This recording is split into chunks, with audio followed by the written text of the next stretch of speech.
Iniciar grabación. ¿Estoy grabando? Sí. Bueno, estábamos hablando de fork y de la creación de procesos hasta que quise arrancar una máquina virtual y se ve que la máquina virtual, el otro día le activé una configuración de virtualización, pero esa máquina no quedó bien. Así que en otro momento voy a probar a ver. La voy a tener que arrancar sí o sí. Esto por ahí no se los mencioné, pero estaría bueno que se instalen un sistema de virtualización. Puede ser eh, como es Oracle VirtualBox o VMware Player o Workstation, alguno de esos, para hacer los TPs como es, de gestión de procesos, que es el que viene, para hacer estas pruebas, digamos. Es agarrar, copiar el código, compilar y ejecutar. No es mucho más. Y para empezar a tener un poquito más de control de lo que es Linux. Calculo que alguno en su vida habrá abierto un Linux, así que esta es una buena forma de comenzar, digamos, que es ejecutando la línea de comandos y tirando algún comando, no mucho más. No les pido demasiado. Y que Sí, luego se te crashee la máquina. sí, no, pero igual esto es otra cosa, porque yo le habilité una opción de virtualización y me parece que no quedó bien. Algo no sé. Lo tengo que ver. Igual me quedé enroscado con esto y no sé qué voy a hacer. Estaba hablando de la ejecución en segundo plano. Yo les quería mostrar, se lo voy a tener que mostrar en mi ambiente laboral y no en mi ambiente coso de laboratorio.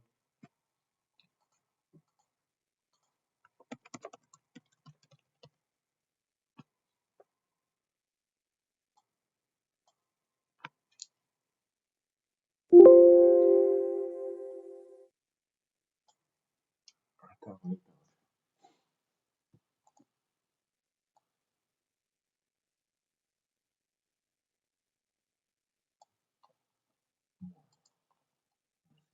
Ahora,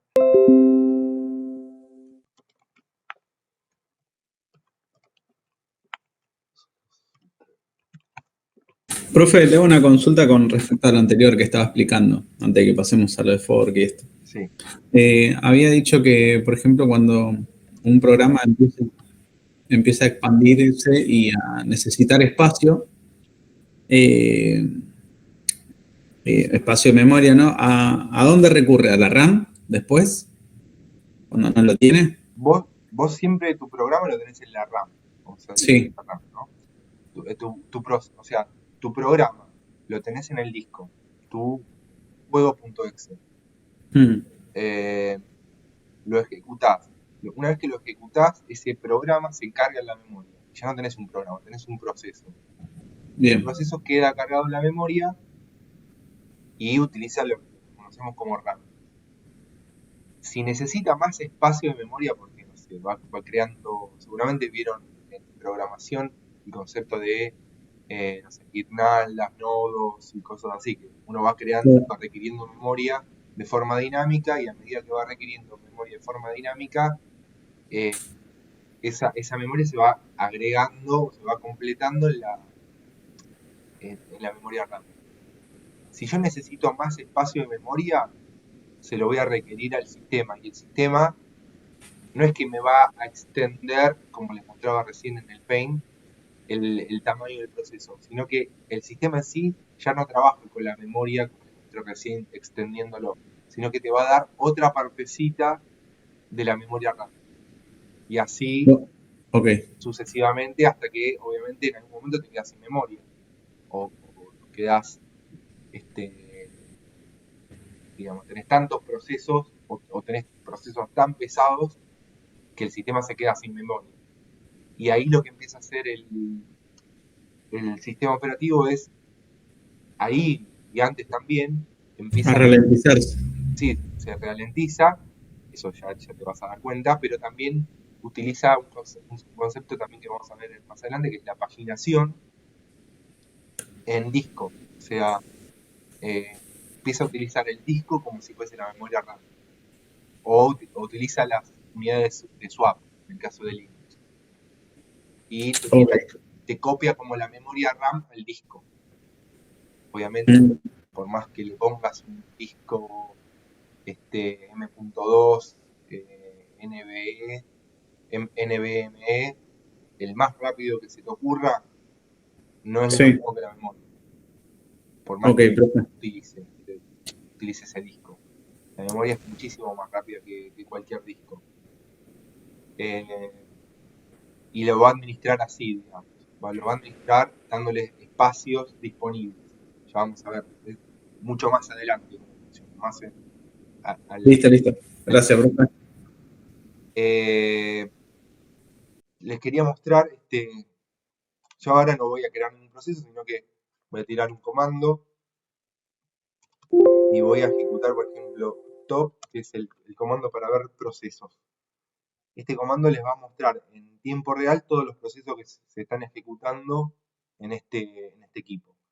Fíjense que tengo un proceso que lo corro con el Oracle, acá con el usuario Oracle, otros con root.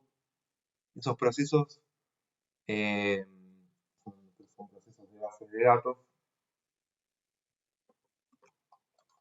Yo este comando o cualquier comando lo puedo correr en segundo plano. O sea, ahí no lo voy a ver, lo podría correr.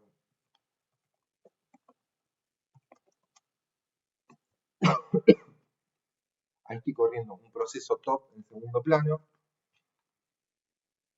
Fíjense, que tendría que ver. No me fijé. 26605. Y este es el 26606. O sea, ahí lo corrió, lo dejó en segundo plano. Yo tiré un top que era para ver los procesos y no lo veo en pantalla. Eso quiere decir que el proceso lo corre, lo crea, pero no te da el acceso al recurso de la pantalla. Pero el proceso sigue corriendo. En este caso el top lo termina automáticamente porque no tiene mucho sentido, pero tendría que tener algún proceso. Pasa que acá, esto es un equipo de cosas de mi laburo y acá no tengo nada como para ejecutar. Pero, no sé, suponete que puedo tirar un copy y dejarlo en segundo plano, o un backup y no sé si podría ejecutarlo, pero no lo voy a correr. A ver si tengo. ¿Dónde estoy acá?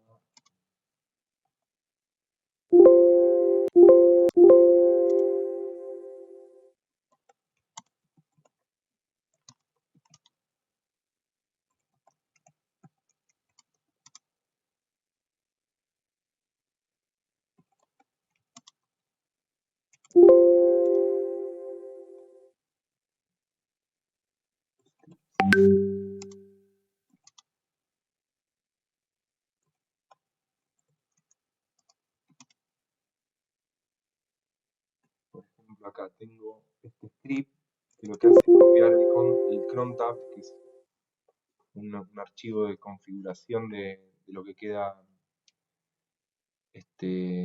como si fuese tareas programadas de Windows. No lo estoy viendo. Tareas programadas de Windows, pero a nivel Linux. Puedo ejecutarlo, punto barra se ejecuta el script. Esto funciona de la misma forma con un archivo ejecutable que no sea script. Lo ejecuto y se ejecutó y me devolvió el control al. O sea, es muy pequeño esto y no hace nada. Pero lo puedo ejecutar en segundo plano y si fuese, no sé, una copia de archivos muy pesados, esto seguiría corriendo y yo sigo utilizando la consola. Por ahora, esto es lo único que quería que vean. Entonces, lo que voy a tener acá, y esto lo vamos a ver en la clase que viene, es cómo se crean esos procesos, cómo el sistema operativo los identifica, etc. Y bueno, cómo sale con éxito. Esto algo vimos hace un rato para crear un proceso. Estas son todas las llamadas que invocaba a la hora de manejar archivos. Este es un ejemplo de un programa en C donde creo un archivo y lo creo para escritura. Estas son las cabeceras donde voy a tener las funciones que puedo invocar dentro de mi programa o de mi fuente, y después voy a llamar a las librerías estándar de C y ejecutar esas funciones que tengo dentro de mi programa.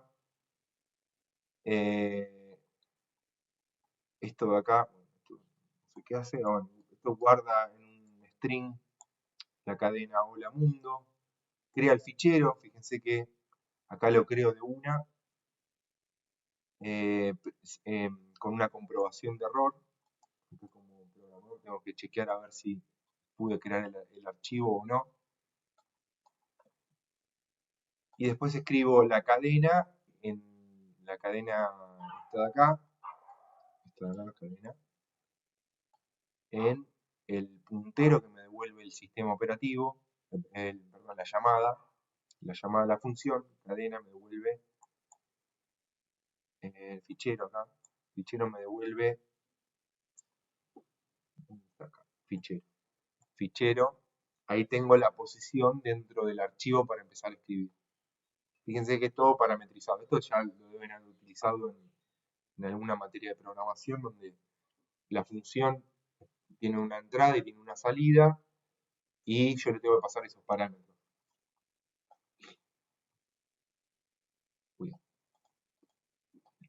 Y después, bueno, escribo en el archivo y lo cierro. Cada una de estas llamadas, cada una de estas funciones es una llamada al sistema y el sistema se encarga de manejarlas. Este es otro ejemplo para lo que es lectura y, bueno, posicionamiento. Esto es muy puntual de C. Si alguno... Se ve muy chico, profe.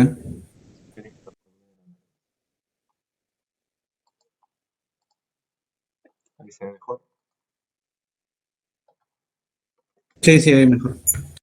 Este lo muestro un poquito más grande, así lo ven. Bueno, nada, estas son las llamadas estándar que les mencionaba hace un rato.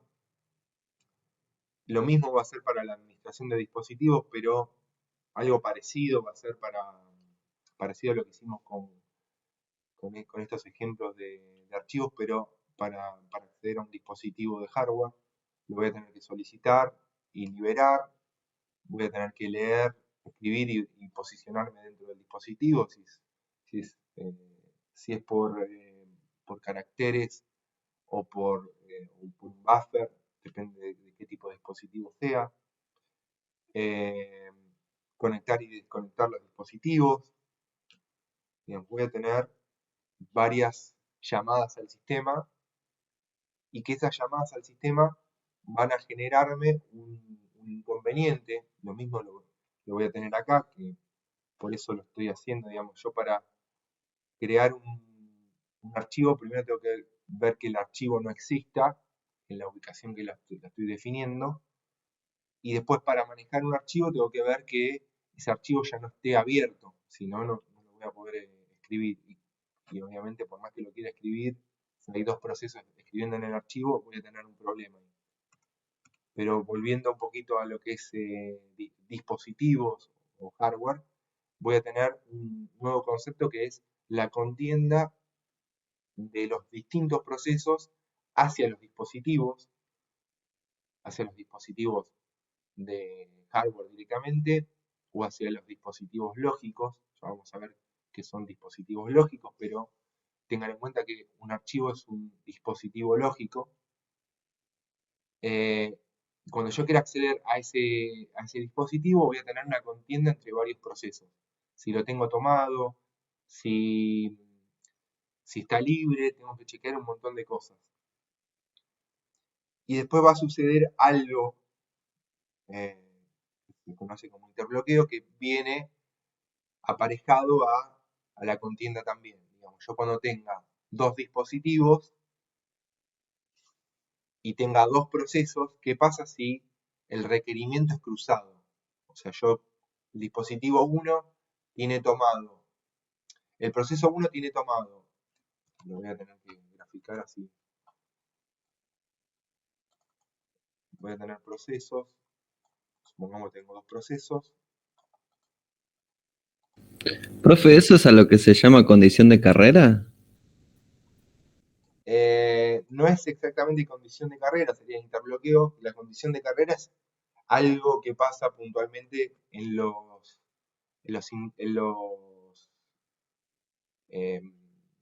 interbloqueos. La condición de carrera es, yo les dije en algún momento, tengo todos los procesos barajándose en el sistema, ¿no? Y digo, bueno, ¿cuál ejecuto?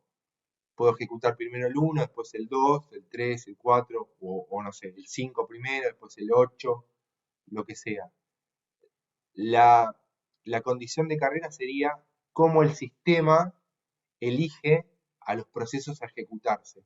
Y por esa condición de carrera pueden suceder fallos en el sistema.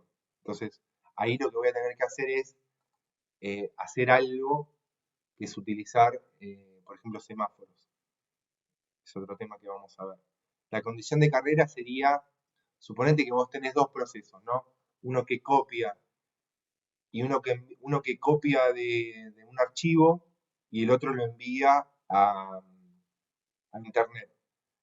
¿Qué pasa si entra primero en la ejecución el que copia internet y todavía no copia nada de P1? O sea, acá como que este le pasa la información a este, ¿no? Vamos a suponer así. Yo le paso a este la información a este, le paso la información y este la envía a internet. Si este no tiene nada de información, acá voy a tener una condición de carrera. Yo lo voy a tener que ejecutar de cierta forma para que pase la información. Eso sería cómo entran a la ejecución, sería la condición de carrera. Perfecto. Y en función de esa condición va a suceder que voy a tener que sincronizar. Pero en el caso de interbloqueo serían dos procesos que quieren acceder, por ejemplo, a un archivo. Yo tengo el archivo 1 y el archivo 2, pero este recurso, este archivo, está asignado a este proceso y este archivo está asignado a este proceso. ¿Qué pasa si este proceso dice, yo quiero acceder a este recurso también? No lo va a poder acceder porque lo tiene tomado este, pero ¿qué pasa si después en otro momento este proceso quiere acceder a este recurso? Entonces, estos dos procesos se quedan bloqueados porque están tratando de acceder a un recurso que está tomado por otro proceso. Ya vamos a ver qué es lo que hace el sistema para tratar este tipo de situaciones. Ven que acá como que hay una situación eterna que no... Un bucle. Un bucle, un ciclo que no termina nunca. Bueno, eso también lo vamos a ver.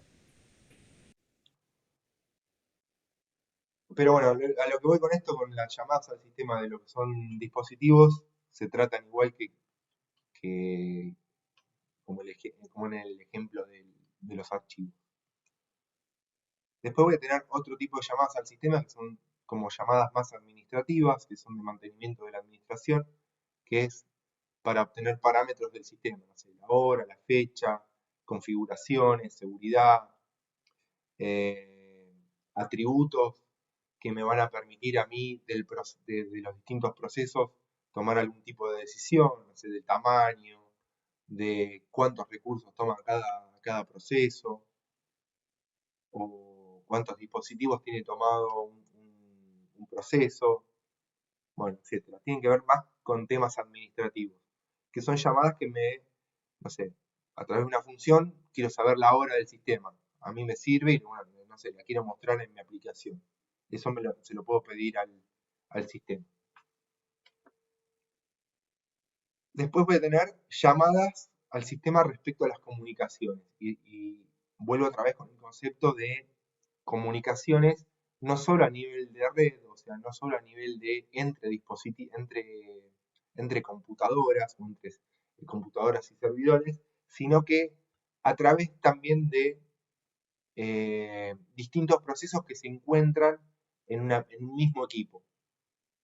Entonces, lo que voy a tener acá es unas funciones que van a invocar a llamadas al sistema que van a crear conexiones, van a enviar y recibir mensajes, van a transferir información de estados de cada, eh, de cada proceso, y después también esto aplica, si bien aplica internamente, también aplica hacia el exterior, van a conectar o desconectar los equipos que están remotos. Las llamadas al sistema que nosotros vamos a ver como ejemplos son básicamente tres tipos de llamadas. En realidad son dos tipos de llamadas o dos formas de llamadas, donde la primera tiene dos formas a su vez dos formas de comunicarse, y la tercera es una forma completamente distinta. Voy a tener un modelo, que es el modelo de paso de mensajes o message queue, o de cola de mensajes, que esta es una comunicación entre procesos que se encuentran en el mismo equipo, en el mismo sistema operativo, y después a través de sockets, o sea, de equipos distintos. Pero el mecanismo que utiliza el sistema operativo es similar para lo que es una cola de mensajes que para un socket. Seguramente socket lo deben haber escuchado, o por lo menos alguien lo habrá escuchado alguna vez, el tema de socket, y por ahí cola de mensajes es algo un poquito más puntual para cuando se trata en un sistema de multitarea, multiprocesos. ¿Socket lo escucharon hablar? Sí, también en redes. En, Sí. en redes está muy definido para redes porque uno dice, bueno, quiero conectar un equipo con otro equipo, bueno, armo un socket entre el equipo A y el equipo B. Pero nunca escucharon hablar de armo una cola de mensajes entre el proceso A y el proceso B.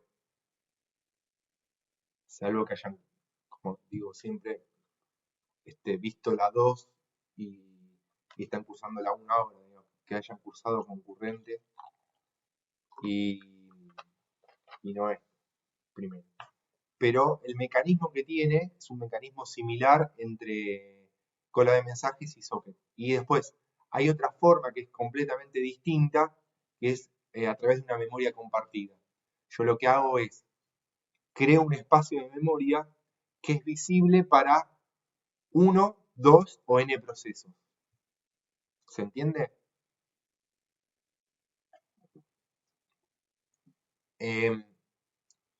Por ahí algo que no les mencioné, que los procesos se van a ubicar en la memoria. Si vieron, como se los dibujé en el Paint, yo les dije, bueno, tengo un proceso,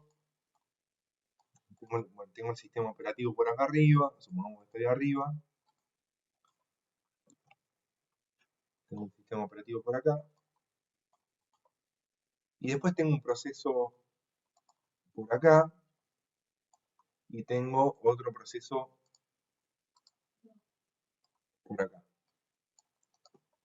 Esta es la memoria.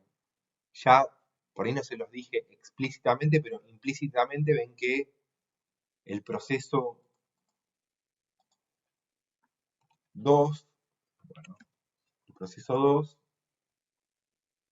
tiene un espacio de memoria y el proceso 1 tiene otro espacio de memoria.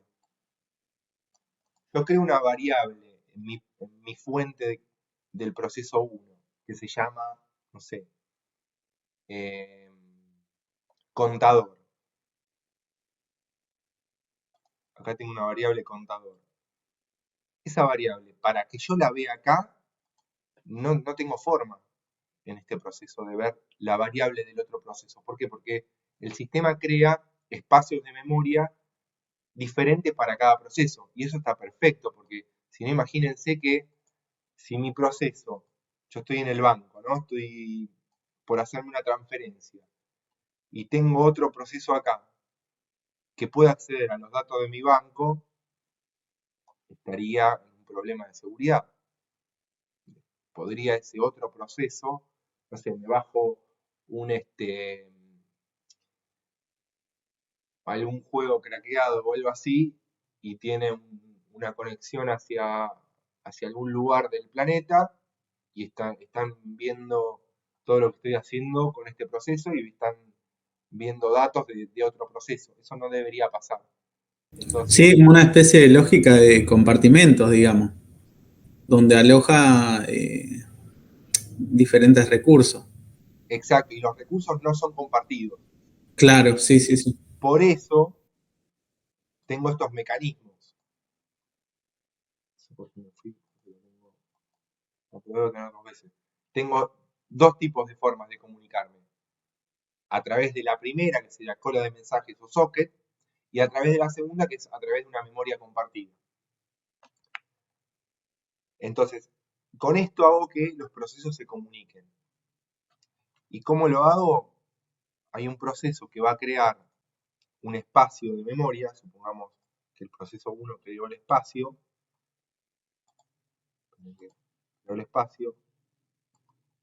por acá, y dijo, ¿saben qué? Este espacio está compartido para todos estos procesos. Y puedo definir P1, P2, P3, P4.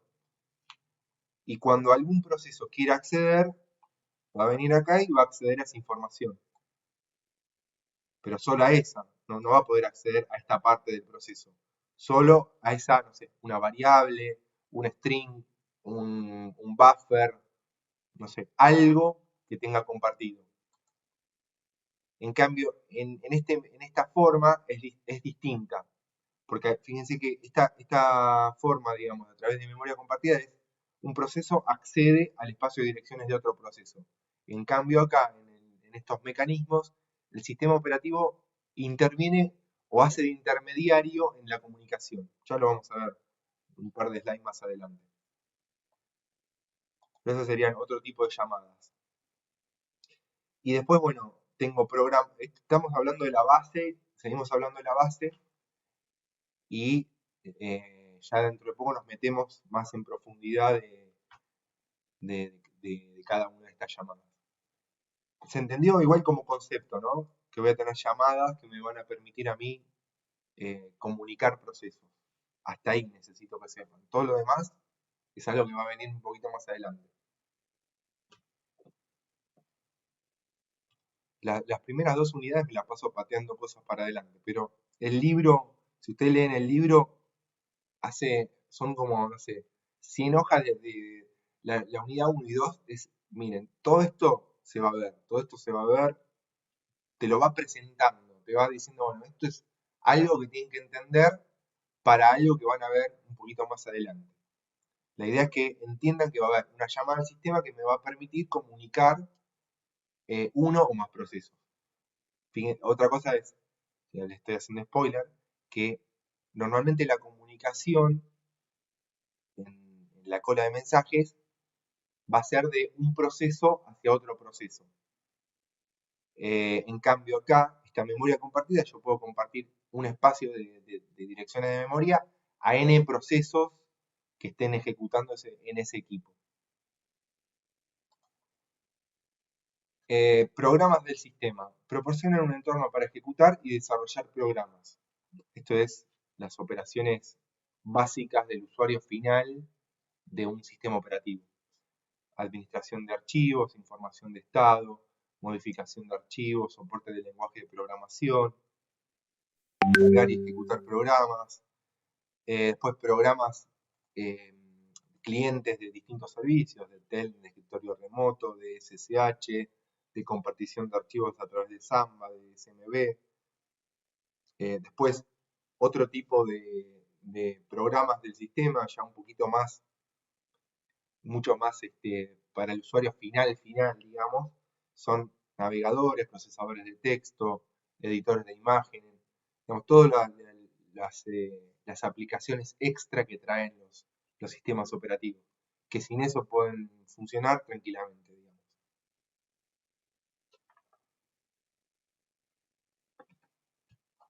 Vamos uno más adelante, esto ya hablamos un poco la semana pasada, pero está bueno retomarlo. porque ahora sí vamos a hablar un poquito de la estructura del sistema.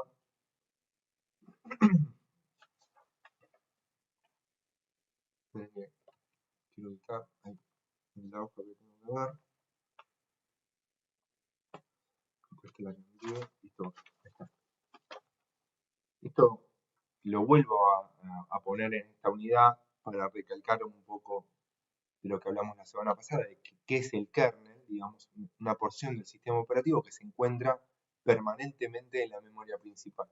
Básicamente, mirando esto que está acá, es esta porción de memoria que la tengo destinada al sistema operativo. El sistema operativo, yo voy a tener mi disco por acá, lo voy a tener ubicado, vamos a suponer, muy,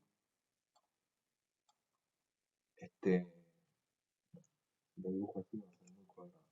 Vamos a decir que está, no sé, por esta área del disco,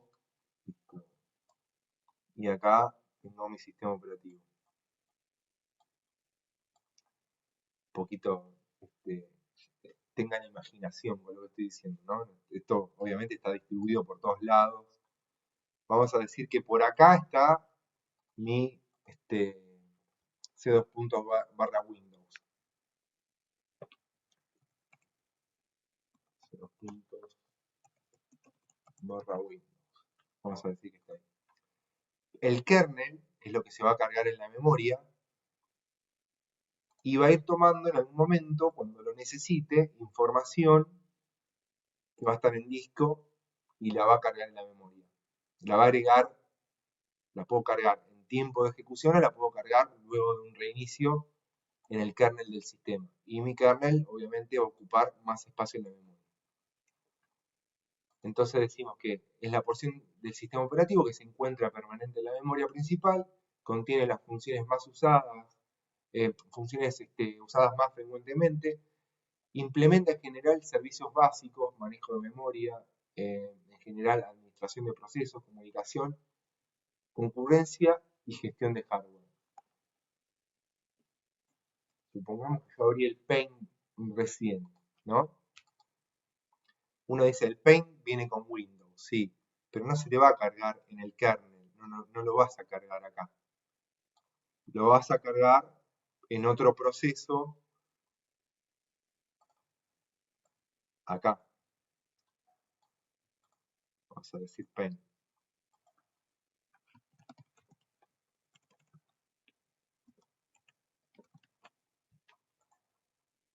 Pero hay ciertas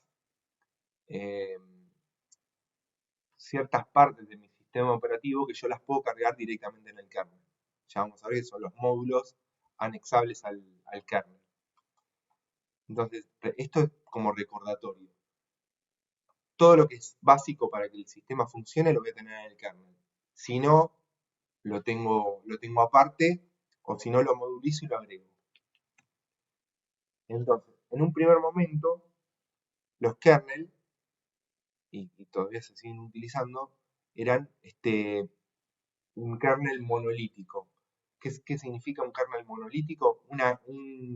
Un kernel que está, cuyo código fuente está escrito de principio a fin en un mismo archivo, digamos. Después se compila ese kernel y se carga en la memoria a la hora de ejecutarse.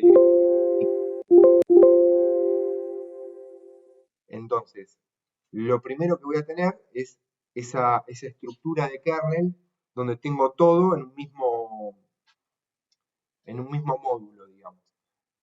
Todas las funcionalidades del kernel están en todo ese código, no lo tengo separado en módulos, no lo tengo dividido en partes de programación, sí, pero no hay partes que hagan cosas distintas. Es todo un mismo módulo. Y toda esta comunicación, digamos, el kernel lo que tiene es, se va a tener que comunicar entre sí, con distintas partes.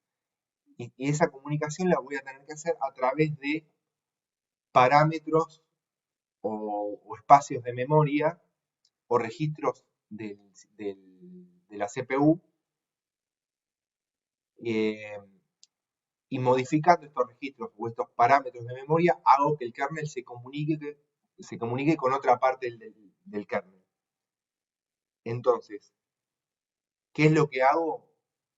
Que la comunicación sea de bajo nivel. Ya no necesito o no voy a necesitar algunos mecanismos que vamos a ver en los módulos que están, en los tipos de kernel que están más adelante, que sirven para comunicar a un más alto nivel. Entonces, acá la comunicación es a través de la memoria o de los registros de la CPU.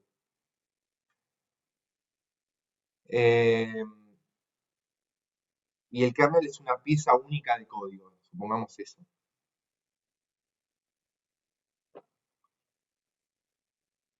Lo que se empezó a hacer es, en un kernel como único, es tener distintos módulos, digamos, o niveles. Vamos a decir niveles, todavía módulos no. Niveles, donde todo lo que es kernel va a ser la interfaz que va a manejar las señales con los dispositivos de entrada-salida, va a ser la interfaz que va a manejar los sistemas de archivos y como es, las llamadas al hardware. Después, la interfaz que va a manejar la planificación de la CPU y la administración de la memoria, que es todo lo que tengo acá. Y después, el kernel se va a conectar a través de los controladores o terminales, controladores de archivos o drivers con los dispositivos de hardware. Algo como vimos la semana pasada de los anillos. Bueno, básicamente eso. Yo los kernels los voy a estructurar por niveles. Y cada nivel, digamos, se comunica con los niveles superiores. Yo al usuario no lo voy a comunicar con el kernel, sino que lo voy a comunicar a través de bibliotecas del sistema o los compiladores e intérpretes. Y el kernel se va a comunicar con el hardware, no directamente al hardware, sino que a través de los controladores. Yo no me voy a poder saltear de acá hasta allá o de acá directamente al hardware. Y los primeros sistemas como DOS, que tenía un kernel monolítico, podía hacerlo esto. El usuario final se podía comunicar directamente con una pieza de hardware y hacer un desastre, pero en los kernels ya estructurados por niveles, aunque sean monolíticos, no lo puedo hacer. Y la comunicación interna del kernel que tengo acá, la voy a hacer, como les menciono acá, a través de un acceso a una dirección de memoria o al acceso a un registro de la CPU. Le voy a decir, no sé, fíjate el registro AX o fíjate tal posición de memoria y según esa posición de memoria hace algo. Eso es en un kernel estructurado por niveles. O sea, acá no tengo ningún tipo de estructura, está todo mezclado por todos lados y la comunicación es de arriba para abajo, de abajo para arriba, sin ningún tipo de orden. Esto es, estoy hablando prácticamente de DOS y Unix en los primeros inicios. Ya cuando el kernel está estructurado por niveles, ya tengo algún tipo de orden. Ya acá estamos hablando de Linux, estamos hablando de Solaris, de BCD, Windows 95, 98, Windows Millennium, no sé, OpenBMS, algún sistema que ya está estructurado por niveles. ¿Cómo funciona esa estructura de niveles? Yo lo puedo, digamos, lo puedo estructurar a su vez como módulos más pequeños o de más niveles.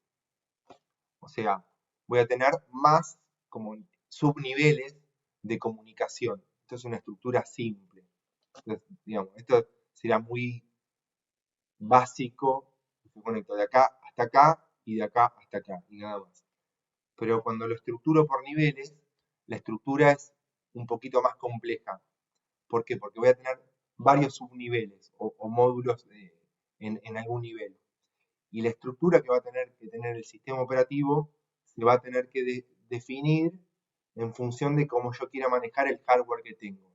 Y el ejemplo que doy acá va a saltar un poquito la ficha de por qué lo tengo que prediseñar de antemano o un kernel está prediseñado de antemano para manejar algún hardware en particular.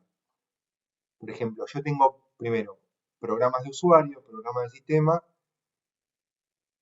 y después tengo lo que es la planificación de procesos. Son niveles distintos. Voy a tener un nivel de usuario, ese usuario va a querer correr un programa, no sé, mi archivo.exe, lo voy a tener acá y el usuario lo va a ejecutar. El sistema operativo va a tener que tener un módulo o un nivel para cargar ese programa en la memoria. Antes de cargarlo en la memoria lo tengo que poner en una tabla que, que me permita meter a ese proceso dentro de un pool de procesos que voy a tener en ejecución. Entonces, por eso tengo el módulo de planificación de procesos antes de gestionar la memoria. Una vez que yo lo tengo en esa tablita que me dice todos los procesos que tengo, lo que hago es decir, bueno, este proceso le voy a asignar tal espacio de memoria. ¿Qué pasa si tengo solo memoria RAM y mi sistema operativo no maneja lo que es memoria virtual, lo que les mencionaba hace un ratito, que es la memoria que está paginada o en swap? Yo este módulo no lo tendría y lo gestionaría a través de un controlador de memoria. O sea, volviendo para atrás, tendría los controladores de la memoria acá y tendría un módulo que lo que hace, un driver que controla la memoria. Pero si yo en mi sistema operativo puedo manejar memoria virtual o una unidad de swap, tendría que tener otro módulo o diseñar un módulo que controle esa memoria virtual. O sea, cuando yo me quede, por ejemplo, sin espacio en memoria RAM, pueda colocar algún proceso al que quiero cargar o algún otro en la memoria secundaria, o sea, en disco. Entonces, esto está bueno, pero si yo a mi kernel monolítico ya lo tengo estructurado de esta forma, digamos, tapando, hagan de cuenta que esto no existe, la comunicación la voy a tener que hacer así. Pero en un sistema donde sí maneje la memoria virtual o la memoria que utilizo, que paso de RAM a disco, voy a tener que tener este módulo también. Si el kernel estaba diseñado así solamente, esto no lo voy a poder manejar. En cambio, ¿se entiende a lo que voy? ¿O me expliqué demasiado en muy poco tiempo? Va. Ahí, pero va. Yo me siento más perdido que Turco en la neblina. Bueno, empiezo de nuevo. Vamos. No. O sea, esto lo entendés porque está nivelado, o sea, porque tengo estructura por niveles. Tengo niveles. O sea, el primer kernel es un kernel que no tengo niveles. Yo puedo comunicar partes del kernel de arriba para abajo, de izquierda a derecha, en todo sentido. Después los sistemas empiezan a tener niveles. ¿Para qué? Para que no cualquier usuario acceda, no sé, a la memoria, por ejemplo. Haga un requerimiento al kernel. O sea, primero a través de una llamada al sistema, haga un requerimiento al kernel. Esa es una estructura simple, de pocos niveles. Pero a medida que voy agregando complejidad a esos niveles, voy agregando subniveles. Esos subniveles, si yo lo tengo en un kernel monolítico quiere decir que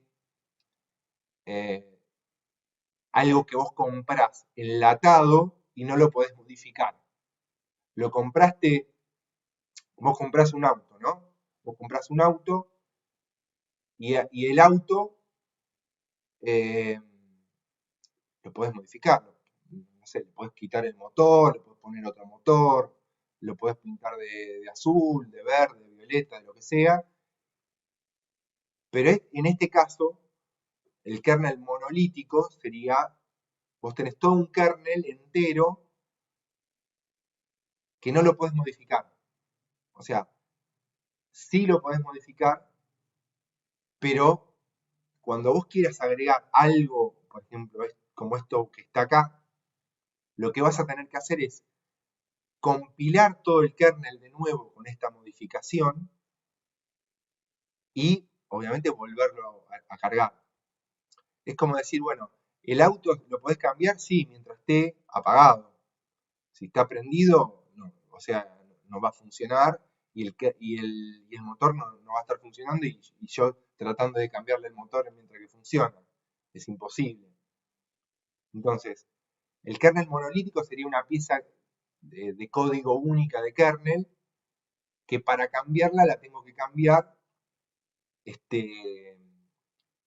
y recompilar.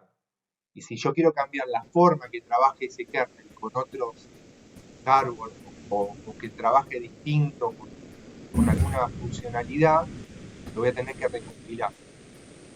Profe, Sí, una consulta. Cuando usted habla de hacer esas llamadas al kernel para introducir alguna, alguna modificación, por ejemplo, ¿esas llamadas se hacen a través de un intérprete? ojo, yo no estoy diciendo que voy a hacer una llamada al kernel para hacer una modificación. Ah, está bien. No, porque yo había visto el gráfico anterior y usted decía, hay partes Acá. a las cuales el usuario no puede acceder directamente, sí, como por ejemplo la memoria, ¿no? O los controladores de archivo, por eso está nivelado, sí. Vos decís, Entonces, claro, ahí dice intérpretes. Yo digo, mediante esos intérpretes es que puede ir pasando cada uno de esos niveles hasta acceder, por ejemplo, en este caso, a los controladores de archivo de memoria. exacto, vos a través de esa compilación, pero no compilación del kernel, No, no, no, no. compilación de tu programa, Sí, de tu fuente. Compilas tu fuente y tu fuente tiene una llamada al sistema que se comunica con el kernel y te da memoria o te da acceso a los esa archivos. llamada es la que hacemos con Windows R, por ejemplo. Windows R, no, ahí vos decís que estás Windows R y se te ejecuta el CMD. Esto así. Claro, No, sí, esto es una llamada a un comando ejecutar. Vos ahí, yo apreté Windows R, le doy a aceptar y me salió el paint. Eso es como hacer doble clic en un exe. ah, bien, Esto sería una llamada a una biblioteca estándar del lenguaje, por ejemplo de C, y te da acceso a una función. Y esa función accede a un archivo, o esa función accede a la pantalla, o esa función accede a la memoria. como los intérpretes de Visual Studio, por ejemplo. Ponele. Ok, Porque vos, ponele en Visual Studio, ¿no? Vos no le decís a la función que te va a dar memoria, dame la posición 9000F, AE, no sé, lo que sea, no. claro. No. Vos le decís, quiero un cacho de memoria. Y el tipo le dice, bueno, listo, toma, agarra el puntero y tomalo. Te dice nada más, Ujú. no te dice mucho más. Bueno, ese es el intérprete o el compilador y la llamada al sistema que te permite acceder a algo que está por acá en el kernel. Claro. Pero que específicamente no sabes qué es. Porque en el intérprete te aparece como, por ejemplo, una carpeta o algún Claro, espacio vos así. no sabés qué es. La parte cruda, digamos, es lo que no se ve, el detrás de escena. Vos lo que sabés es, le tengo que pasar tales parámetros y me devuelve tales parámetros. Ahí va. Eso es con respecto a la llamada del segundo nivel al tercer nivel. ¿Qué pasa si tengo más niveles?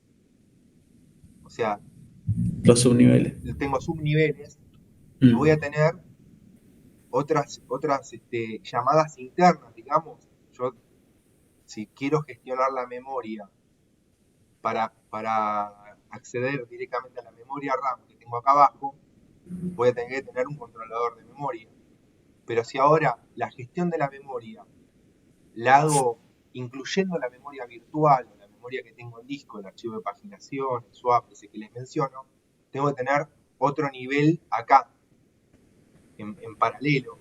Y yo si el kernel es monolítico, no lo puedo incluir eh, así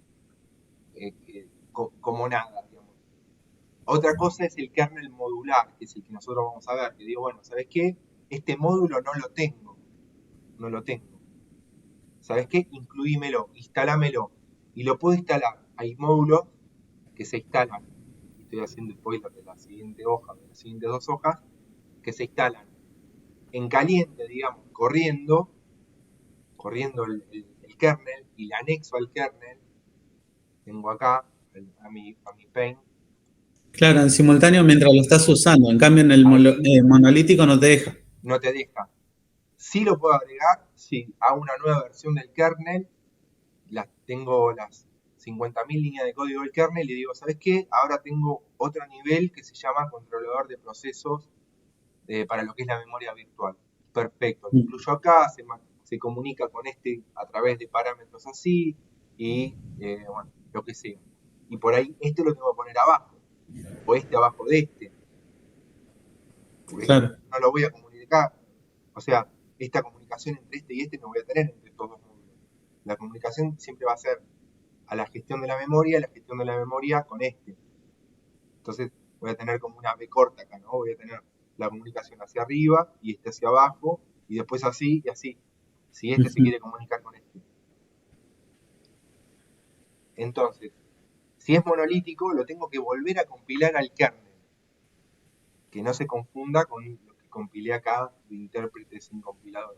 Tengo que compilar el kernel de nuevo, esas 50.000, 100.000 líneas de código o más, y volver a cargar el kernel en mi sistema y ejecutarlo.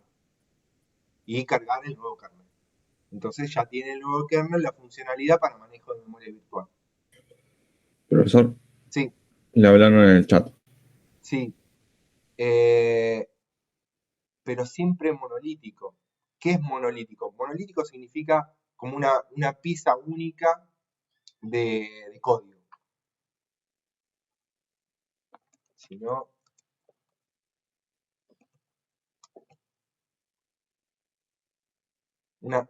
por ejemplo, un monolito, eso, la palabra monolito sí la habrán escuchado alguna vez, es una única pieza de, de, de piedra. ¿Alguna vez escucharon la palabra monolito? Sí, en las películas. Sí, sí. Claro. Y como era una película de Kubrick, un cuadrado así que flota. Sí, pero hecho de una sola pieza. En este caso, ahí Marta lo pone bien, enlatado. Uno piensa en enlatado y dice, bueno, si yo compré un software enlatado. Ahí el kernel o el sistema operativo tiene un software enlatado cuando es monolítico de una sola pieza, y si vos querés cambiar esa pieza, lo tenés que volver a compilar, lo tenés que volver a hacer, compilar y volver a cargar. Eso sería un kernel monolítico. ¿Hasta ahí se entendió? Sí. Sí, sí. ¿Cómo sería la comunicación? Esto está yo, me lo olvido, ¿verdad? ¿Cómo sería la comunicación eh, en un kernel monolítico? Según la imagen, tiene que ir del hardware y pasar por todos esos estados hasta llegar a la aplicación. Y así sucesivamente. O sea, yo acá tendría, O sea, de ida y vuelta, digo. sí, yo tendría una llamada al sistema que accede al sistema de archivo. Acá tengo distintos módulos y accedo al hardware. Fíjense que depende de qué es lo que hago, tengo o sea, no estoy accediendo a todos estos módulos para hacer algo en particular, pero yo corro a nivel usuario y corro a nivel kernel. Cada cosa que hago internamente, fíjense que si yo hago una comunicación entre el syscall y el file system, acá la comunicación corre a nivel kernel. Tengo una comunicación de acá a acá. ¿Qué pasa? Esto, sí lo tenía, bueno, acá lo voy a ver más adelante, sí, quería ver si lo tenía. Esta comunicación va a ser interna del kernel. Sí, o sea que el usuario no toca nada. Acá el usuario se olvida y la comunicación sigue siendo interna del kernel. Hasta cuando accedo de un device driver al hardware. Esto es, fíjense, es como si estuviese haciendo. Yo pasa que me olvidé de ponerlo acá, ¿no? Acá lo tengo. Hago un fopen, quiero abrir un archivo. Entonces digo, ¿qué es lo que quiero hacer? Quiero acceder al hardware. Pero yo al hardware no accedo directamente, sino que accedo a través de una llamada al sistema que me permite acceder al sistema archivo. Acá lo puse con M. System. Accede a un device driver, el driver accede al hardware y el hardware me devuelve el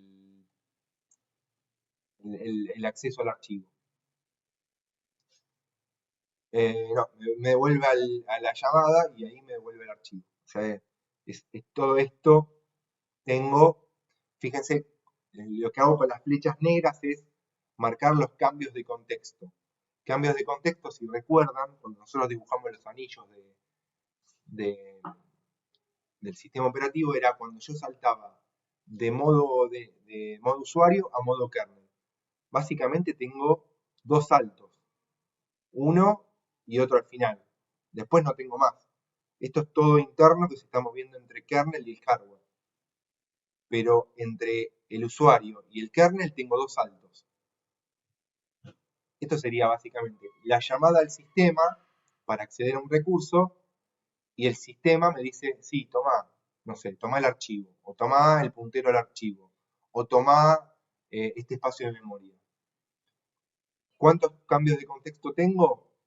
Dos. Uno que paso de modo usuario a modo kernel y uno que paso de modo kernel a modo usuario.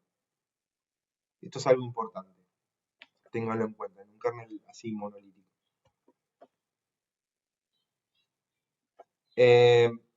Después otro concepto de los kernel monolíticos es que yo tengo una pieza, si bien tengo una pieza única de código, de kernel, ahora el kernel lo que puedo hacer es anexarle módulos. Y esos módulos los puedo anexar en caliente, digamos, con el sistema operativo corriendo, les puedo agregar, no sé, un módulo para manejo de un sistema de archivos distinto a los que estoy manejando actualmente. Y justo eso lo tengo en la máquina virtual, pero no, si no, no lo voy a. No lo puedo mostrar. Esto, por ahí véanlo de los videos del año pasado. Porque yo creo que si prendo la máquina ahora, explota todo. Entonces, yo al kernel monolítico le agrego un módulo. Y le agrego otro módulo. Y le agrego los módulos que necesito. Y también, así como le agrego, le puedo quitar módulos. O sea, puedo hacer la inversa. ¿Cómo lo hago? Bueno, a través de, por ejemplo, en el caso de Linux, si tienen, esto lo puedo ver acá no la parte de instalación de un módulo,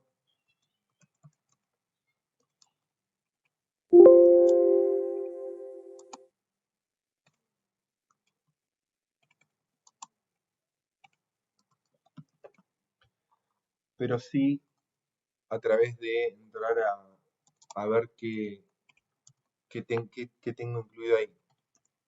Ahora les muestro.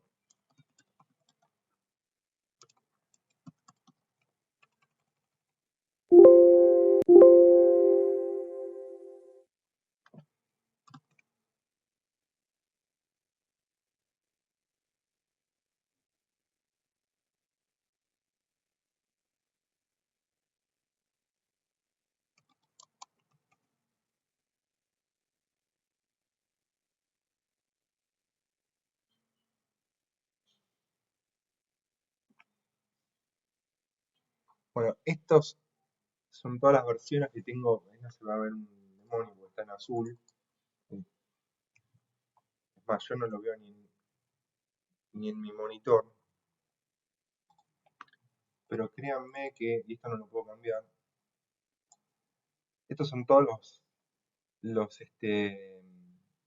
kernel que tengo. Esto para ver todos los módulos que tienen. O sea, este sistema tiene todos estos kernel con la posibilidad Que, de correrlos. que yo lo puedo ver por la pantalla ultra mega hiper K, no sé qué cosa. Dice Exacto. 2.6.18-53.E15 el primero. ¿Sería todo o solamente el E15? O sea, estos son todos kernel distintos. Y cada uno de los kernel tiene módulos para ese kernel.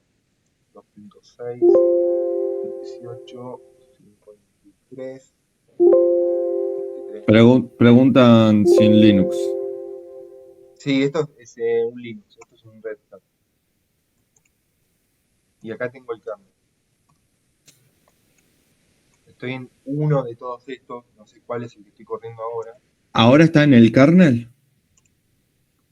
No, no, ahora estoy en la ubicación donde están los archivos del kernel. Acá Ah, estoy. está en los archivos del kernel. Ok.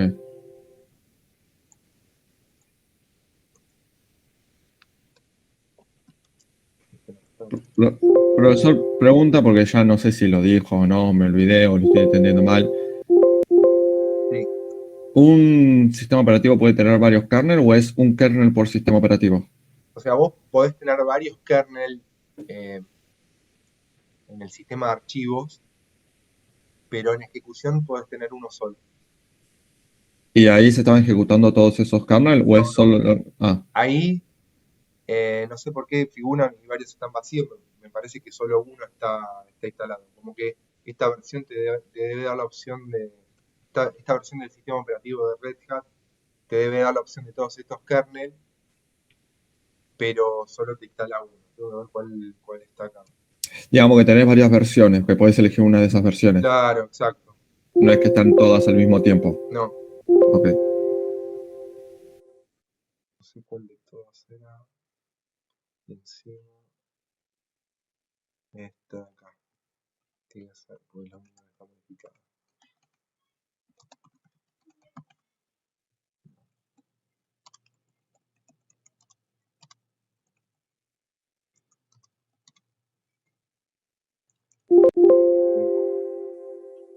Sí, lo tengo. Y esta está modificada en 2017. Ya les mostró. Esperen que.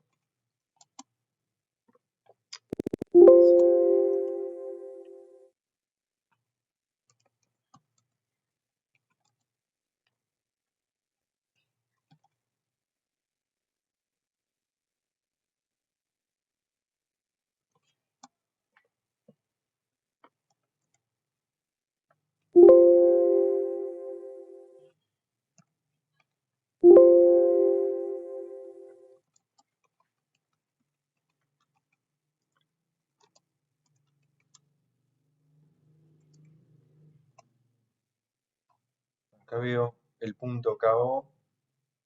Ahí tengo el kernel. O sea, el kernel para compilar. Después lo que puedo ver es qué módulos estoy corriendo. Hasta acá lo voy a correr. Qué módulos estoy ejecutando en este kernel. Donde tengo todos estos con lsmod. Puedo ver todos los módulos que están corriendo. ¿Todos esos al mismo tiempo? Esto es en tiempo real, ¿no? Esto es los módulos que tengo ejecutándose. Y fíjense que tienen qué módulo está utilizado por otro módulo. Por ejemplo, ahora uno que estoy utilizando.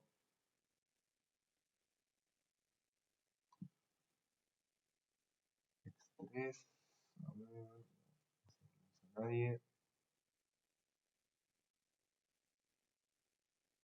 Bueno, acá este módulo está utilizado por, o sea, NFSD, que es está siendo utilizado, no, al revés, este módulo y este módulo están utilizando NFSD. Este módulo está utilizando NFSD, LogD, bueno, todos estos. Hay módulos que no tienen, nadie los está utilizando. Esto es para ver el listado de los módulos que puedo anexar. Después, la otra es ls mod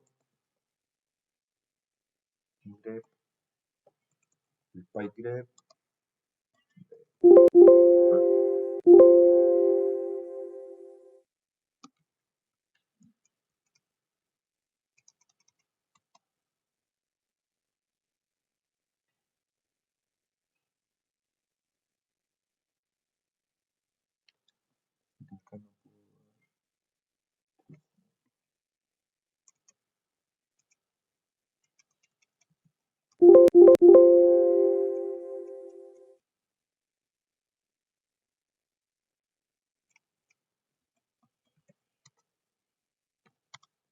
Este ejemplo solo aplica en la máquina esa que tengo ahí.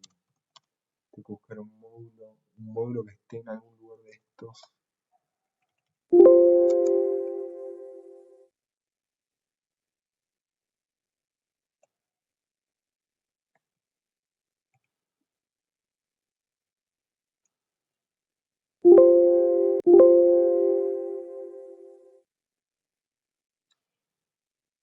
No, esto entonces no lo puedo aplicar con lo que tengo acá.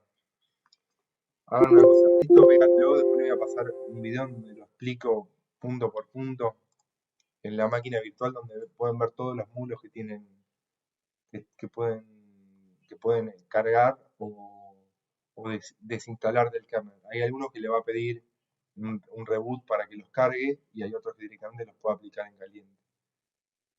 Porque no, en este equipo no los puedo ver.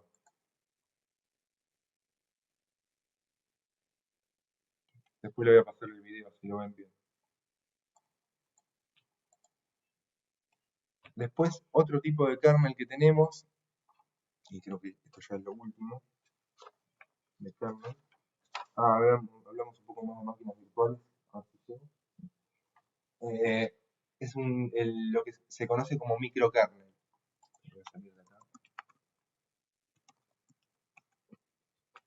Microkernel, básicamente lo que tengo son todos los componentes esenciales del kernel y después el resto de o sea, los componentes esenciales corren a nivel kernel, o sea, todo lo que tengo acá,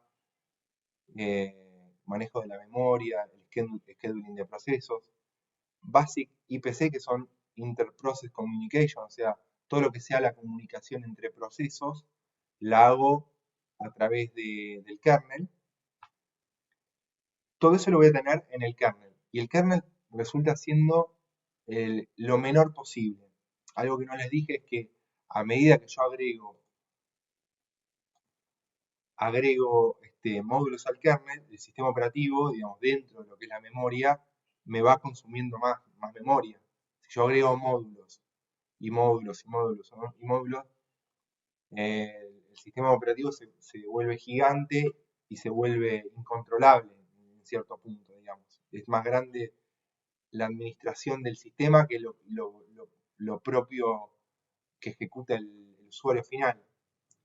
En cambio acá el kernel es lo mínimo posible.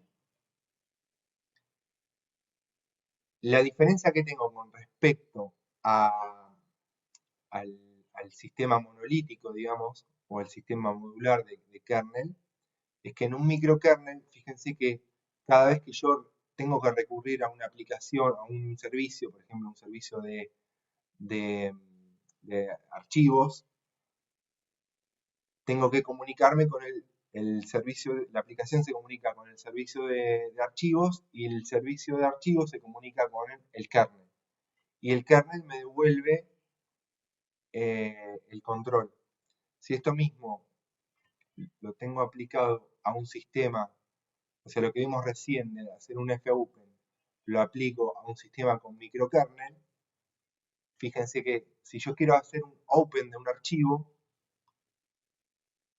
hago la llamada al crear un archivo, me comunico con el microkernel se comunica con el servicio de archivos, el servicio de archivos me dice, sí, tengo ese dispositivo, está en tal lugar. Le pregunto al microkernel, ¿dónde está ese dispositivo? Ah, en el driver tal. Ok, te devuelvo el control te doy el control para que accedas al hardware de ese dispositivo, accedo al hardware, le devuelvo al microkernel el control y le digo, bueno, devuélvele el nombre del archivo al usuario que te pidió la información. Entonces, si todos estos servicios que antes los manejaba dentro del kernel, todo esto lo tenía dentro del kernel, ahora lo tengo fuera del kernel, lo que se me va a producir es todos estos saltos. Fíjense que ahora estoy saltando de modo usuario a kernel. 1, 2, 3, 4, 5, 6. O sea, todas las veces que yo necesite acceder a un módulo distinto de algún servicio. Esto es un problema en los microkernels. Uno dice, bueno, gané en el espacio que me ocupa el kernel en la memoria, porque ahora esto está completamente en la memoria y nada más. Pero perdí en todo lo que tiene que ver con la cantidad de saltos que yo hago de usuario, de modo usuario a modo kernel. Cada vez que yo tengo que saltar de modo usuario a modo kernel, es un cambio, lo que se conoce como cambio de contexto. Ya lo vamos a ver en la siguiente unidad, en la próxima clase, que cada cambio de contexto significa una pérdida de tiempo, porque yo tengo que obtener el estado que tenía anterior, guardar mi estado, cargar el estado siguiente, y todo eso significa ir a la memoria, leer, es una pérdida de tiempo. Entonces, todo lo que gano en memoria por un lado, lo pierdo en saltos que me voy haciendo de un lado para el otro. Fíjense que la comunicación ahora es entre módulos de nivel usuario con el kernel. Y acá era a través de estructura de niveles que se comunicaban un nivel con otro. Y ya acá la comunicación no la hace el kernel. La comunicación es entre un módulo y otro.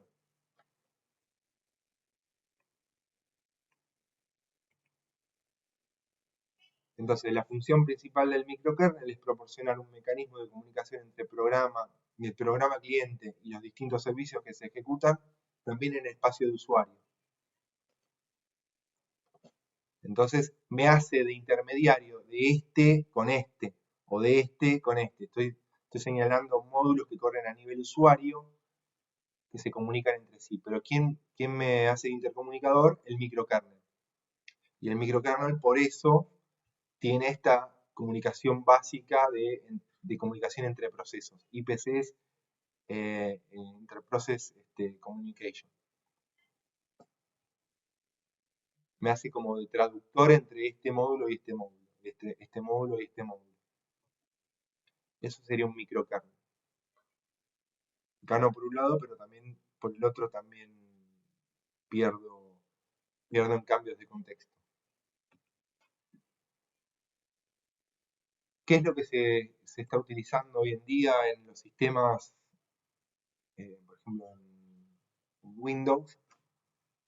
Estoy utilizando un kernel híbrido con esta estructura, básicamente, donde voy a tener un microkernel, pero también un montón o sea, todo lo que está en azul más oscuro corre a nivel kernel, todo lo que corre acá corre a nivel usuario. La comunicación sigue siendo así, de usuario hacia los servicios del sistema. Los servicios del sistema siguen corriendo a nivel kernel, pero cuando quiero algún servicio le pregunto a una parte más pequeña de ese kernel, que es el microkernel. Y ahí comunico el kernel con el hardware. Y me devuelven el control hacia arriba, siempre de abajo hacia arriba. ¿Entienden la diferencia entre el kernel, el microkernel y un kernel modular o monolítico?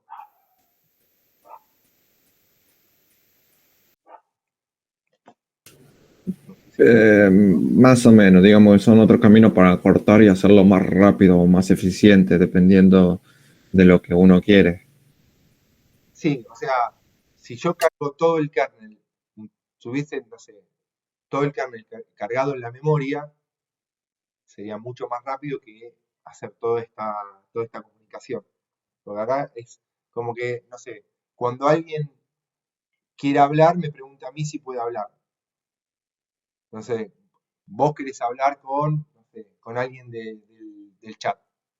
Pero antes de hablar, me tenés que preguntar a mí si podés hablar. Yo te digo que sí, y ahí hablas. Pero ni siquiera hablas con la otra persona, hablas conmigo y yo le paso la información a la otra persona. Entonces, eso te lo vuelve un poquito más lento, pero al mismo tiempo, el trabajo mínimo que tiene el sistema operativo hace que el kernel sea óptimo para ciertas cuestiones. Optimización versus tiempo, digamos. Sí, digamos que sí. Y después, para hablar un poco más,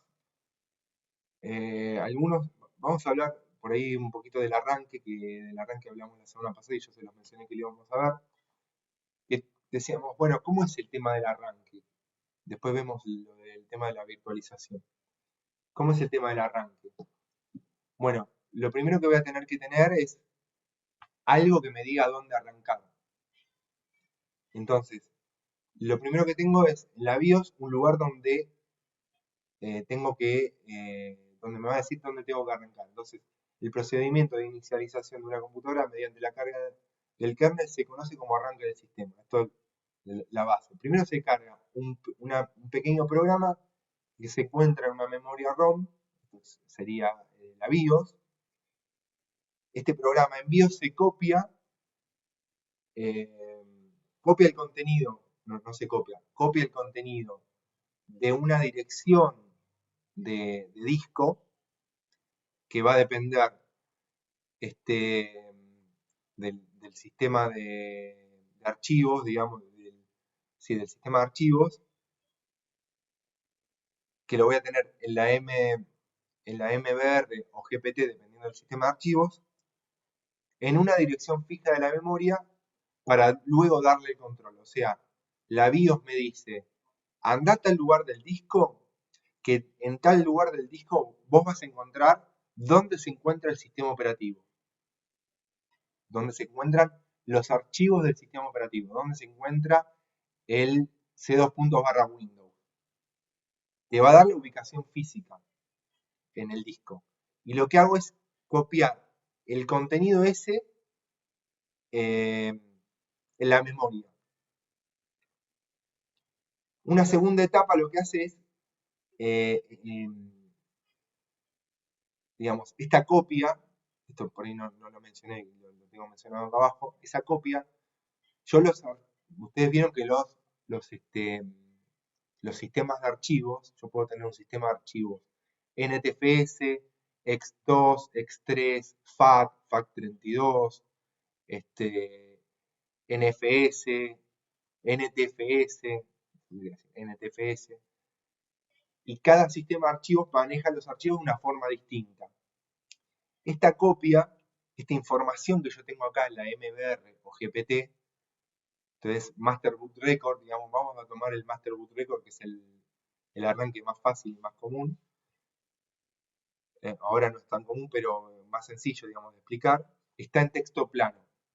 Ese texto plano te va a dar eh, te va a permitir copiar el sistema operativo en la memoria. Una vez que vos lo tenés en la memoria, lo que vos tenés en la memoria es lo que a vos te permite entender un sistema de archivos. O sea, lo que a vos te permite entender que el sistema de archivos está en FAT32 o que el sistema de archivos está en NTFS. Una vez que entendiste cómo se mueve el sistema de archivos, podés empezar a cargar el kernel completo en la memoria. ¿Se entendió? Son estas tres etapas. La primera copia es como en plano, digamos. Yo no entiendo el sistema de archivos que vos tenés, pero lo que tengo acá me permite entenderlo y copiarlo, entendernos en el castellano. Una vez que lo tengo cargado esto en la memoria, eso me permite a mí entender, no sé, el alemán. Y en alemán, que sería ese alemán entre paréntesis, sería el sistema de archivos FAT, FAT32 o NTFS, copio el resto del sistema operativo, lo copio del disco a la memoria. ¿Qué es lo que estoy copiando del disco a la memoria? El kernel. Y ya tengo el kernel residente en la memoria. De ROM, de ROM a RAM y de RAM de ahí carga el kernel. No, de la ROM, que es la BIOS, voy al disco. El disco me dice dónde está mi sistema operativo, C2.Windows. Pero ese sistema operativo va a estar en un sistema de archivos que yo no voy a entender, o que yo como sistema, ¿cómo decirlo? No sé en qué sistema de archivos me habla ese sistema, no sé en qué sistema de archivos está guardado ese sistema operativo. Como les digo, los distintos sistemas, FAT, NTFS, lo que sea. Pero la primera copia está en un texto, de alguna forma, copia el contenido, lo que tengo acá en la dirección de arranque del disco, está en un texto que lo puedo copiar sin entender cómo es el resto del disco. Una vez que tengo ese pequeño código que entiende, o sea, lo tengo cargado en la memoria, y ahí sí voy a la RAM, lo tengo cargado en la memoria, que me dice, mira, vos cuando querés leer el sistema de archivos se lee así. Ya entendí cómo se leen los distintos sistemas de archivos. Bueno, ahora andate al lugar de Windows y cargá el archivo que maneja la memoria, o cargá el módulo que maneja los procesos, o andá y cargame el módulo, la parte del kernel que maneja los drivers de tal cosa. Y ahí ya cargué cada modulito, cada parte del kernel en la RAM. El kernel siempre termina en la RAM. Pero al principio no lo tengo en la RAM. Tengo la ROM, en la dirección de arranque, que diga salta al disco. El disco tiene la información del sistema operativo, lo voy a buscar, cómo interpretar el sistema de archivos, lo cargo en la memoria de cómo interpretar el sistema de archivos y cuestiones básicas, yo digo, o sea, ven que acá dice, esta segunda etapa de arranque ya puede manejar el disco, por lo que se encargará de cargar el kernel completo en la memoria. Esta partecita que yo cargué en la memoria ya me permite manejar el disco y también manejar algunas cuestiones un poco más complicadas de los procesos y de la memoria. O sea, cómo cargar algo en la memoria, cómo cargar tal parte de la memoria. Eso lo voy a tener atrás, en esta etapa. Y después cargo el resto del sistema operativo en la memoria. Y ya tengo el kernel funcionando, me devuelve el prompt y ya estoy, como usuario, tengo disponible el sistema operativo para ejecutar. ¿Se entendió?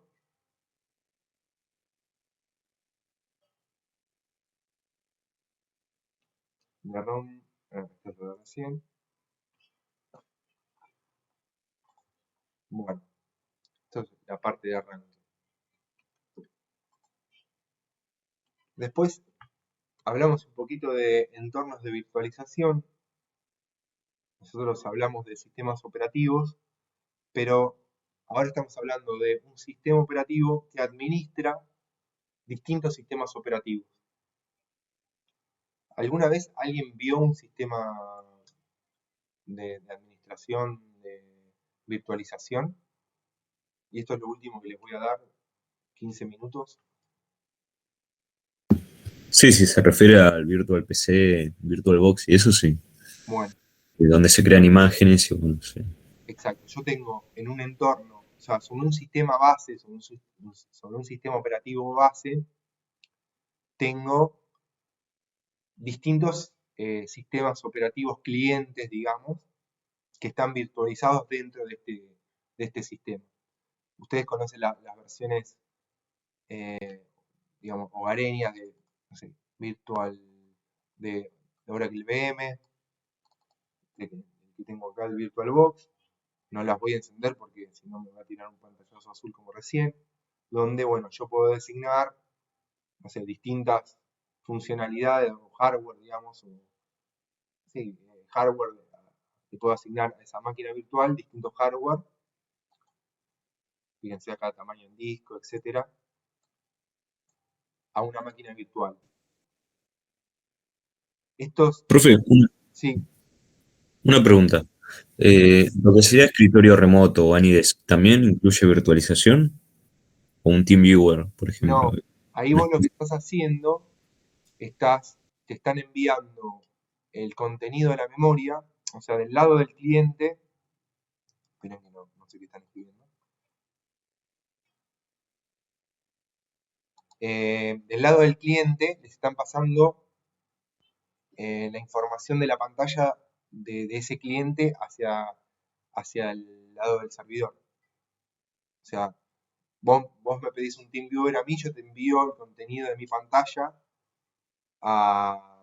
por TCP/IP hacia tu lado. Vos seguís teniendo tu sistema operativo y yo tengo el mío de este lado. En cambio, en un sistema virtual, un entorno virtual, vos tenés un hardware, sobre ese hardware tenés un sistema operativo, vamos a decir servidor, y dentro de ese sistema operativo podés correr distintas máquinas virtuales que serían de alguna forma clientes. ¿Se entiende? O sea, la diferencia entre Sí, sí, se entiende. es como conectarte, a ver, un NIDES o un TeamViewer es parecido a conectarte por SSH o PuTTY o Telnet o escritorio remoto a otro equipo. No es exactamente igual, pero es el mismo tipo de conexión. En cambio, acá estás creando un entorno distinto al que vos tenés en la máquina servidor. Yo, por ejemplo, puedo tener, por ejemplo, no, lo pueden ver, lástima que no lo puedo prender porque se me explota todo. Puedo tener en mi Windows 10, estos son máquinas que tienen, ¿qué tenía acá? Debian 11 o Debian 10, o sea, un Linux como máquina virtual. Después, otro entorno de virtualización es VMware. Este es el que suelo utilizar yo. Lo suelo utilizar porque en mi trabajo el entorno que tenemos es de VMware, no este tipo de entorno, o sea, no montado sobre un Windows 10, sino montado sobre un entorno propio de VMware, un sistema operativo propio de VMware, que es SXI, eso es, escribe así, ESXi, es el sistema operativo de ESX de VMware. Y esta es la versión hogareña, digamos, la versión Player o Workstation, que corre sobre un Windows.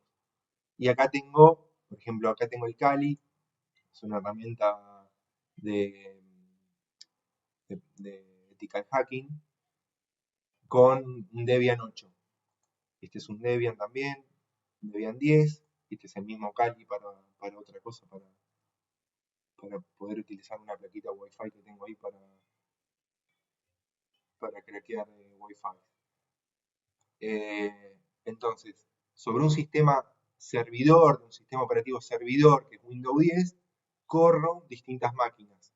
Ahora las tengo todas apagadas porque si la prendo alguna, se cae todo. Entonces, podría tener sobre este sistema corriendo varias máquinas. No lo voy a hacer acá, lo voy a hacer en otro entorno que tengo por ahí. Esperen. Yo estoy conectado a una de las empresas de las que trabajo y me voy a conectar a un terminal que me da administración sobre un entorno virtual.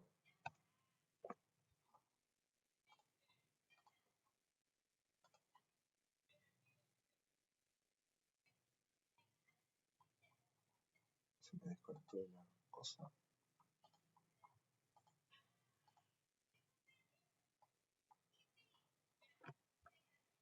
Está un poquito lento.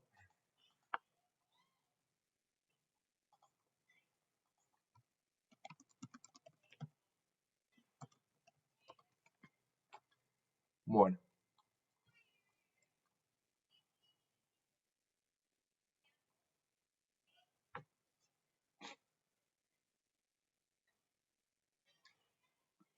O sea, utilizar una máquina de escritorio para plataforma de virtualización está bueno para cuestiones didácticas y cuestiones así muy pequeñas, digamos, de pruebas y cosas así, pero no es el entorno con que se trabaja habitualmente en las empresas. ¿Qué es lo que se hace? Bueno, hay un hardware bastante poderoso, vamos a decir, vamos a hacer un servidor, en donde a ese servidor se le instala, por ejemplo, un sistema operativo SXI.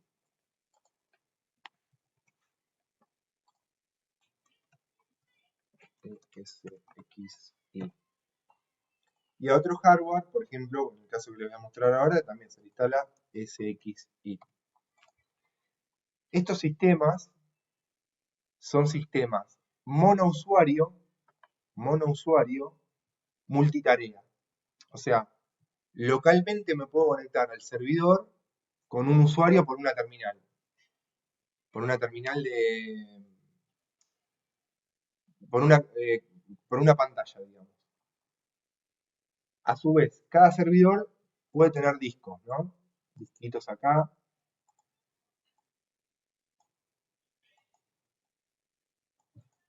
N discos. Y lo mismo para el otro.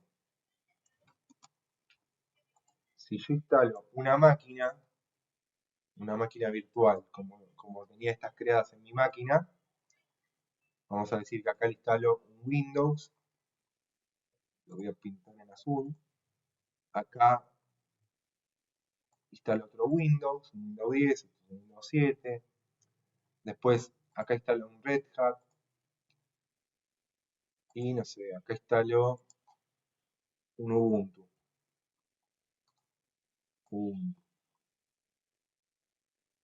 Yo en este servidor estoy corriendo dos máquinas virtuales, una con Windows y otra con Linux. Y en esta estoy corriendo una con Ubuntu y otra con Windows 10 o Windows 2019 server. ¿Qué es lo que se hace normalmente? Bueno, se compra un hardware físico que es un storage, que básicamente lo que tiene es esto que tengo acá. es una caja que tiene un montón de discos. Mucho disco.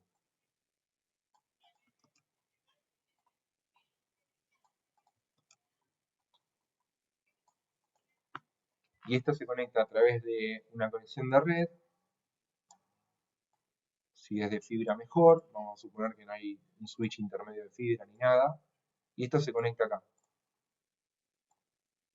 Los entornos de virtualización, ¿qué es lo que me permite hacer esto? Que con esto así separado no lo puedo hacer. Yo tengo esta máquina que tengo acá corriendo, la puedo correr con este equipo o con este equipo. Esta máquina de ahí. Esta que pinté, vamos a pintar en verde claro. Pero espere, ¿qué sería el equipo? ¿Una máquina? ¿Una PC? ¿Qué sería? Una máquina virtual. Una máquina virtual, ok. Vieron que yo cuando abrí Sí, sí, sí. ahora que el Virtual Machine tenía dos máquinas virtuales corriendo, o en realidad no las tenía corriendo, las tenía apagadas, las podía correr. Acá las puedo correr con uno u otro equipo. O sea, las puedo correr con este equipo o con este equipo. Entonces, esto me permite a mí tener, mientras más hardware tengo, más máquinas virtuales puedo encender. Toda esta intro que les estoy haciendo es para que vean, puedo tener, no sé, varios Windows acá. Yo les dije que eran discos, pero esto en realidad tengo mucho disco, y las máquinas las puedo ubicar. Puedo ubicar máquinas en cualquier parte del disco, de los discos. Puedo ubicarlo en discos distintos, puedo ubicarlo en storage distintos. Puedo hacer muchísimas cosas. Sí, estoy viendo imágenes en Google, si quiere poner para tener una imagen visual. Miren, se lo voy a hacer. Miren, esto es lo que tengo, lo que les comentaba recién. Esto no es Windows. Fíjense. Este es mi entorno virtual. Yo tengo dos servidores. Fíjense los servidores. Bueno,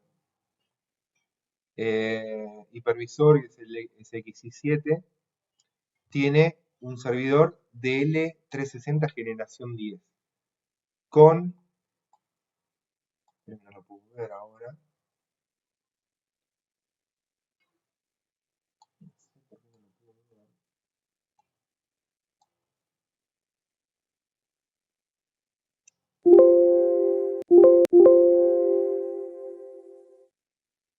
tengo, acá dice, 54 máquinas virtuales, 12 placas de red, 64 procesadores lógicos. Esto en realidad tiene 32 procesadores.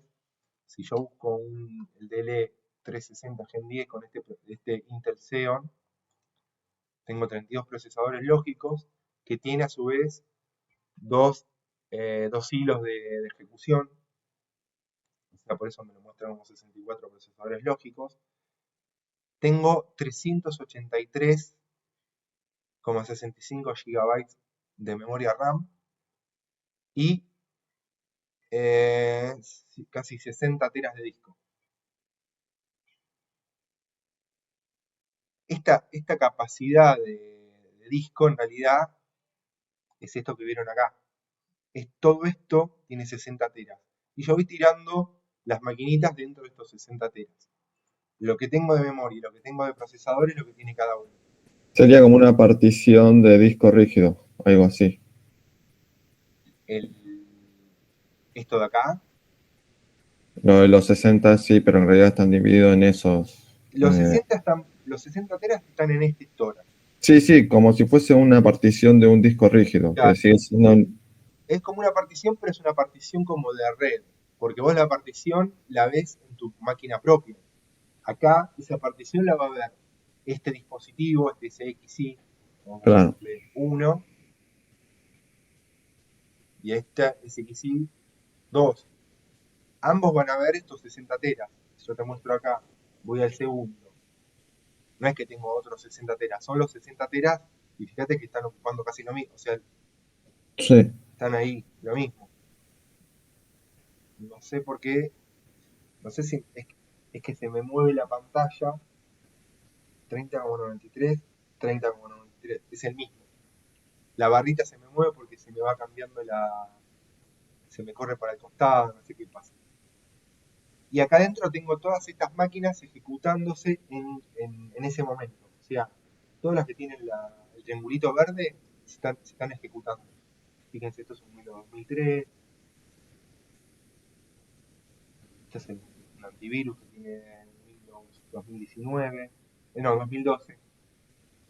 Y así con cada máquina. Y este es otro entorno también que tengo virtual con una máquina sola. Este es un entorno de virtualización para una empresa mediana, digamos. Mediana.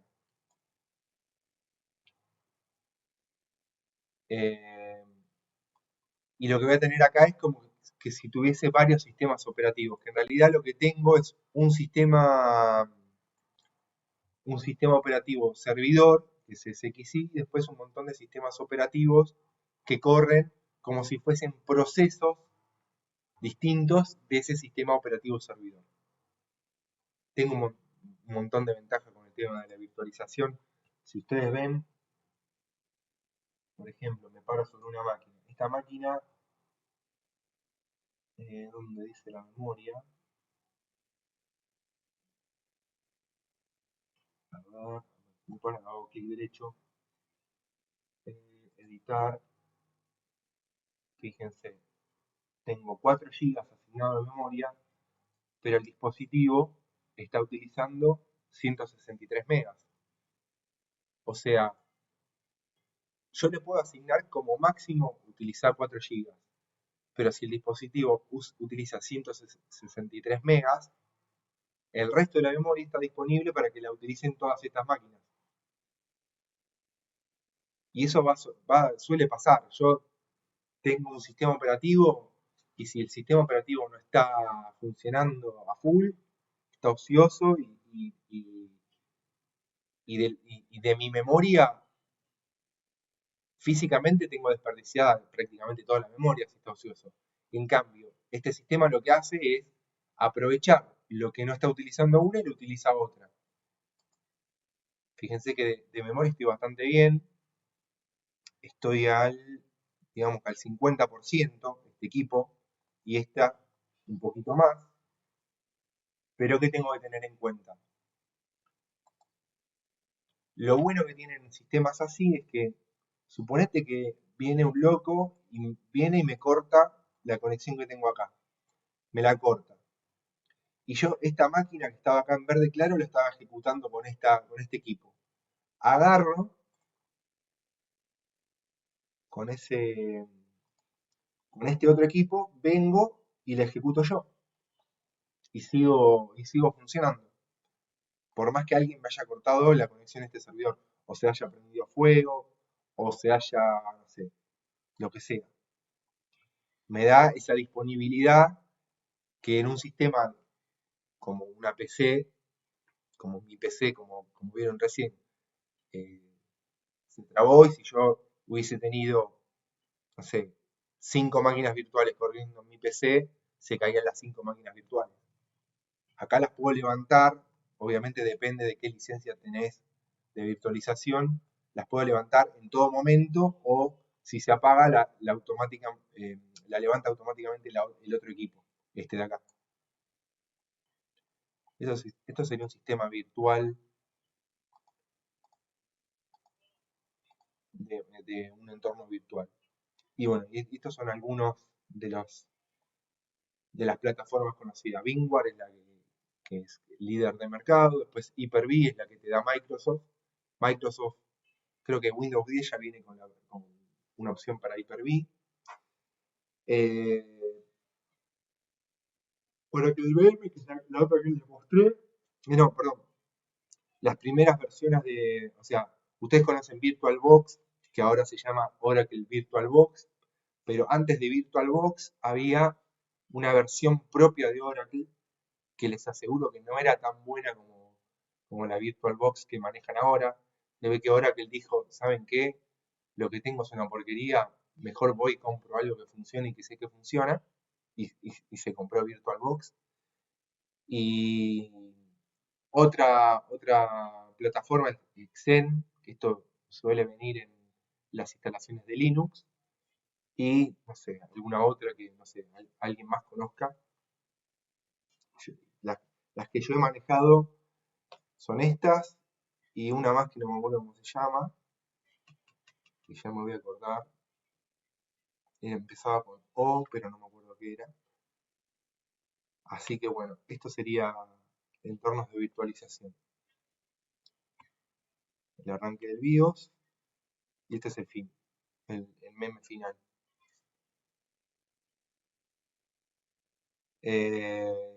No, es un chiste, obviamente. Más o menos yo caigo en esta y en esta también.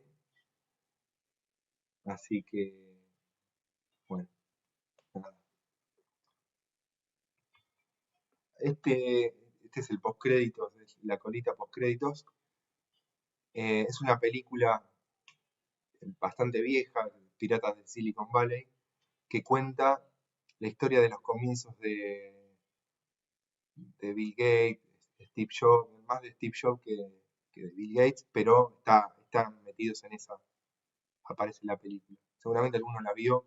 Es con fines recreativos, no didácticos, sino más que todo para que vean cómo eran los sistemas antes, los equipos, el hardware, toda esa, la cosa retro, digamos, que por ahí les cuento así con flashes, pero ahí lo van a ver bien. La PC antes del mouse hasta que se la roban a Cero. Cero, tal cual. Roban el mouse. Dice, esto no sirve para nada, el PC, esto mouse alto robo. Y es prácticamente, bueno, hoy en día con las pantallas táctiles se dejó de utilizar el mouse, pero todavía lo seguimos usando. Así que, nada, bueno, esto es para sábado a la tarde, para que descanse, se miran la peli.